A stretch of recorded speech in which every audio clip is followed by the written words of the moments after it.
আমার সারা জীবনে এত খুশি হইতে পারি নাই। এই মুজিবের স্বৈরশাসকের বাড়ি ভাঙ্গা যত খুশি হয়েছে। এই হাতুর বাটালি শ্রেণী দিয়া এই বিল্ডিং বানাইছিল, এই হাতুর বাটালি শ্রেণী নিয়ে আমি এই বিল্ডিং ধ্বংস করতে আসছি। এই 32 যেখানে মুজিববাদের আতুর ঘর, যেখানে স্বৈরশাসকের আতুর ঘর, যারা বলে যে এটা গুড়ি দিয়ে স্বাধীনতার চিহ্ন, তারা তারা সত্যিকারের রাজাকার।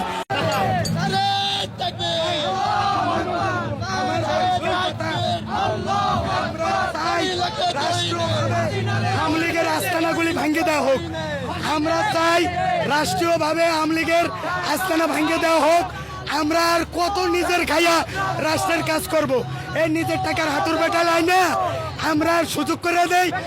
আর বিএনপি, জামায়াত, চরমুনাই রাজনৈতিক দল ক্ষমতার জন্য পাগল হয়, ঝরে পড়ে বাঘ মরে ফকিরের কেরামতি মারে।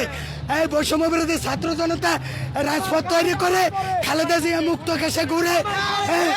আর আর আমরা আর মুজিবের ছবি নিয়ে বিএনপি মায়া কান্না করে। এইটা ভাঙ্গার পরে যদি বিএনপি মায়া কান্না করে, তাহলে জনগণ বিএনপিকে ঘৃণা করবে। বিএনপি কোনোদিন ক্ষমতা আসতে পারবে না। যদি এইটা ভাঙ্গার পরে বিএনপি আমাদেরকে ধন্যবাদ দেয়, তাহলে বিএনপির ইমেজ ভালো থাকবে।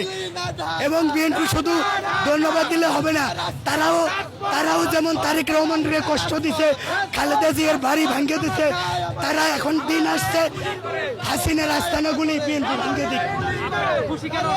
ভাই আমার বাড়ি টুঙ্গিপাড়া, গোপালগঞ্জ।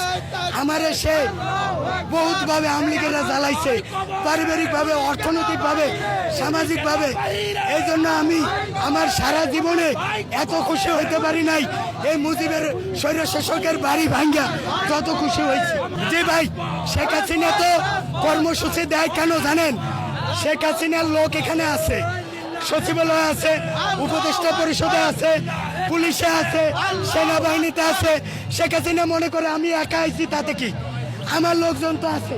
কাজেই আমার মনে চায় মাঝে মধ্যে যে আমি জুলাইয়ে যুদ্ধ করে এই স্বাধীন বাংলাদেশ, চাঁদাবাজির বাংলাদেশ দেখতে চাই নাই। আমি খুব আক্ষেপ করে হাসিনাত আব্দুল্লাহর সাথে কণ্ঠ মেলায় বলতে চাই যে আমাদের একার দায় পড়ে নাই যে আমরা হাসিনারে এই বাংলাদেশ থেকে মুজিববাদের কবর দিব। শুনেন, সে কুত্তার লেজ কোনোদিন সোজা হয় না। শেখ হাসিনা যদি ক্ষমা চায়, তাহলে বুঝতে হবে সে ক্ষমা করবে না। সেটা নাটক। সে মৌসুমী নায়িকারও হার মানায়। সে মুখতে বলবে যে আমি ক্ষমা করছি। যেমন বিডিআরে সাধারণ ক্ষমা ঘোষণার পরে হাজার হাজার বিডিআরদেরকে ফাঁসি দিছে। সে যদি ক্ষমা চায়, এটাতে মন থেকে চাবে না, সেই জাতিকে ধোঁকা দেওয়ার জন্য চাবে। এই জন্য তার কোনো ক্ষমা নাই, মুনাফিকের কোনো ক্ষমা নাই।